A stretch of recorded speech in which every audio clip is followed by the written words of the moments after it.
네, 김정은 북한 국무위원장이 독일 메르세데스 벤츠 차량을 또 공개했습니다.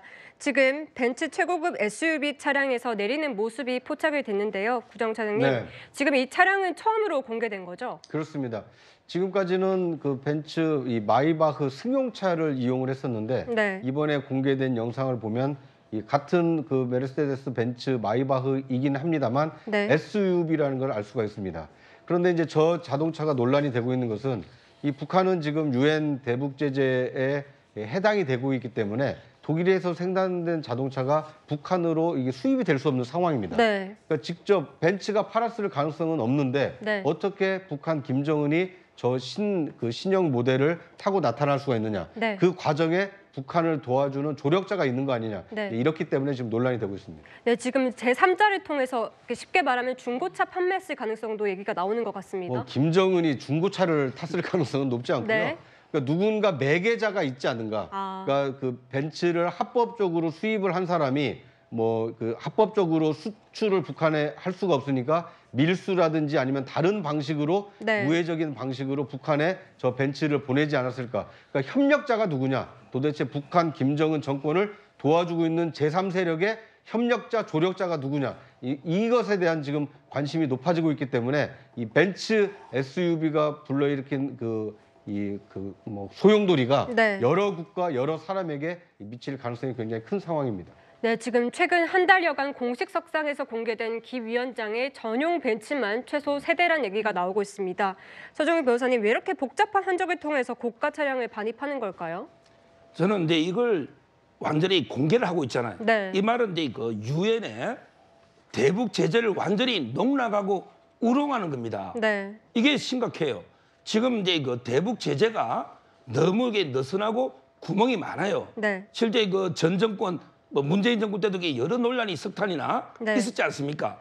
그리고 이제 이번에 러시아나 우크라이나 전쟁에 북한에 포탄이나 무기를 지원하면서 이게 석유라든지 또 이런 여러 논란들이 많이 있거든요. 네. 저는 그만큼 이게 지금 김정은 위원장이 상당히 유엔 제재를 이렇게 비웃고 있는데 네. 우리가 이게 좀 더 강하게 이번에 벤츠 회사에서도요. 네. 제대로 이게 조사하겠대요. 예. 이제 어떤 루트로 갔는지 네. 조사적인 거래를 끊든지 단호하게 하겠다. 이렇게 했기 때문에 앞으로 이게 좀 단호한 모습을 보여줘야 됩니다. 네, 제재를 비웃는 듯한 모습이 보이기도 하고 또 한편으로는 그만큼 제재를 신경 쓰고 있다 이렇게 보이기도 하거든요.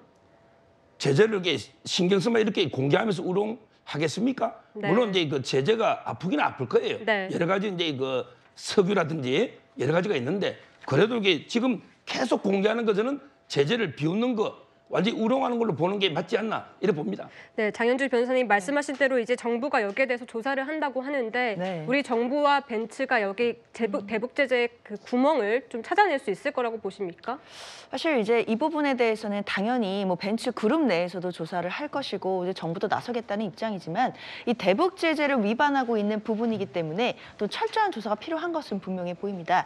다만 이제 차량 유입 경위도 나와야 되는 것이고 그리고 제3자가 중간에 이제 매개체가 있다라고 한다면 그런 부분까지도 추적을 해야 되는 것이기 때문에 이 조사에는 좀 시일이 걸릴 것으로 보이기는 하는데요.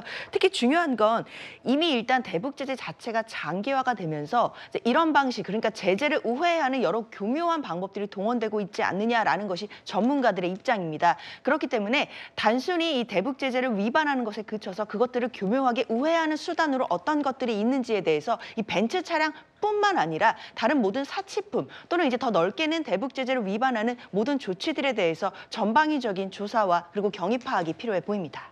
네, 지금 딸 주의 패션도 눈길을 끌고 있는데요, 구정 차장님. 네. 이번에 양계장을 방문할 때 지금 명품 패딩을 입었습니다. 이 ICBM 발사 현장에 갔을 때도 이 명품 패딩을 입었었거든요. 네. 그러니까 이제 뭐 백두혈통이라 그래서 뭐 좋은 옷을 입히는지는 모르겠습니다만 그만큼 이제 북한의 어떤 일반 이 서민들의 삶과 동떨어진 삶을 살고 있다는 것이 입고 나타난 옷에서도 좀 드러나는 것이 아닌가 하는 생각이 듭니다. 네. 더더군다나 저 명품 옷의 경우에도 이 북한에서는 직접 수입할 수가 없습니다. 네. 그 브랜드로부터 누군가 우회를 해서 아마 좀 구매를 했을 가능성이 크기 때문에 이 북한이 대북 제재를 어떻게 우회하고 있는지 벤츠 차량 그리고 저런 명품 의류 뭐 이것의 어떤 유입 경로를 추적을 하다 보면 이 북한 체제와 연관이 돼 있는 이 그 무역회사라든지 관계자들 이런 사람들을 파악해낼 수 있을 것으로 보여집니다. 특히 벤츠 차량의 경우에는요. 네. 김정은 정도가 타려면 그냥 일반 제조하는 차량으로는 안 됩니다. 네. 이 방탄 유리에서부터 방탄을 한 이 타이어까지 그 새로운 어떤 제품을 장착을 하기 때문에 제조사인 벤츠가 마음만 먹으면 이걸 그 일련 번호를 조사를 해보면 누구를 통해서 흘러 들어갔는지 유입 경로는 충분히 파악이 가능하다는 생각이 듭니다. 네, 위원장님. 그런데 사실 이 북한 주민들은 지금 식량난이 굉장히 심각하다고 하거든요. 그런데 이런 대조적인 모습이 나오면서 더욱 비판을 받는 것 같습니다.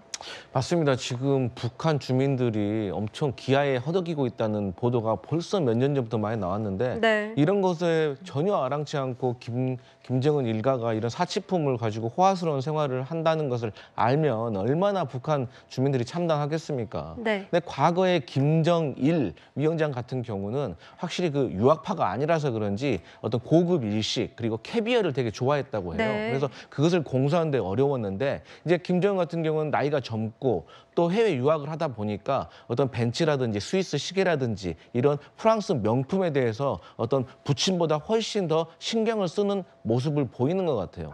근데 저는 조심스럽게 아마도 작년 9월에 김정은 위원장이 그 러시아로 가는 네. 그 열차를 탔을 때 그 장갑 열차에 본인의 그 벤츠 차량을 실는 게 주차하는 게 되게 화제였었거든요. 그때 조금 어떤 상황이 벌어지지 않았냐라고 조심스럽게 예측을 해보고요. 뭐 벤츠에서는 그러더라고요. 이게 4개월 동안 5개국을 거쳐서 일단 밀수입이 된 것 같다 이런 네. 말도 있는데요. 어쨌든 이런 모습은 정말 지도자로서 어떤 국민들을 생각하지 않는 전형적인 독재자의 모습이다. 이렇게 말씀드리겠습니다. 알겠습니다. 이런 와중에 16살 북한 소년들이 공개적으로 12년 노동교화형을 선고받는 영상이 공개됐습니다. 이 함께 보시면 지금 회색 옷을 입고 삭발이 된 채 손목에 수갑을 차고 노동교화형을 선고받는 모습이 공개가 됐는데 지금 그 이유가 한국 드라마 때문이라고 하더라고요. 제가 이제 북한 형법의 변화를 계속 주시하고 다 보고 있는데요. 네. 지금 이제 몇 차례나 이게 처벌이 무거워진 거예요. 어떤 거에 대해서요? 우리 그 대한민국의 문화라든지 네. 뭐 드라마 이런 걸 이렇게 보거나 전파했을 때 네. 지금 이제 가장 최근에는 2020년에 반동 사상 문화 배격법 네. 이래 가지고요. 사형까지 네. 가능하게 북한은 이제 노동 단련형과 교화형이 있거든요. 우리나라 징역하고 똑같은 게 노동 교화형입니다. 네. 근데 최대 15년이고 그다음에 무기인데 지금 이게 12년이면요. 엄청난 겁니다. 네. 특히 소년은 보통 감경이 돼가지고 북한도 원래 똑같아요. 네. 아주 2, 3년 이러거든요. 근데 12년 남한 이게 드라마를 보거나 이랬을 때 그만큼 이게 체제가 위협하니까 네. 저는 이제 체제를 유지하기 위해서 외부에서 자유주의 사상이라든지 이런 게 들어오면 네. 급격하게 체제가 무너질 거 아닙니까? 네. 그래서 이게 단속을 아주 강하게 하고 있는 거예요. 네, 지금 보시면 또 학생들이 수백 명이 빼곡하게 앉아서 이 모습을 지켜보고 있거든요. 네. 그만큼 또 지금 북한 내에서 한국 드라마나 문화가 많이 확산됐다고 보이기도 하거든요. 네. 말이 그렇지 그 16살 소녀에게 12년 고야형을 했다는 건 평생 그 교도소에 있어라 노역을 해라 이런 얘기 아닙니까? 네. 그만큼 지금 북한 체제가 자신감을 좀 잃어가고 있다. 그렇게 엄격하게 16살 소년들에게 12년이라는 엄격한 처벌을 해야만 북한 체제가 유지될 만큼 허약해졌다 이런 걸 보여주는 하나의 상징적인 장면이 아닌가 싶고요. 이 북한이 지금 이 그 미디어가 지금 통제되고 있기 때문에 북한 주민들이 이 외부 세계와 좀 단절이 돼 있기 때문에 저런 체제가 유지가 되는 것이지 조금이라도 대한민국뿐만 아니라 전 세계 러시아, 중국만 하더라도 어떻게 살고 있는지가 알려진다라면 과연 북한 체제가 과연 유지가 될 수 있을까? 저것은 그 엄격하게 처벌하면 처벌할수록 체제 유지에 대한 자신감이 떨어졌기 때문에 강력하게 처벌하는 것이다. 뭐 이렇게 해석이 됩니다. 그럼 최근 지금 북한이 러시아와 굉장히 밀착하고 있는 상황, 이건 어떻게 해석을 좀 해야 될까요? 북한으로서는 지금 숨구멍을 만드는데 굉장히 혈안이 돼 있다 이렇게 보여집니다. 네. 더더군다나 유엔 대북 제재가 있었죠. 코로나 3년 동안 지금 그 북한 노동자들이 러시아나 중국에 나가서 외화벌이도 못했습니다. 그러다 보니까 북한은 지금 경제난이 심화될수록 심각해졌기 때문에 어떻게 해서든지 뭐 중국하고는 아직 그 긴밀한 그 관계가 유지가 되고 있습니다만 러시아라는 새로운 어떤 외화벌이 수단을 만들어서 북한 체제, 경제를 좀 돌려보겠다. 뭐 이런 김정은 체제의 그 뜻이 담겨 있다 이렇게 볼 수 있을 것 같습니다. 알겠습니다. 여기까지 듣도록 하겠습니다. 저희는 60초 뒤에 다시 돌아오도록 하겠습니다.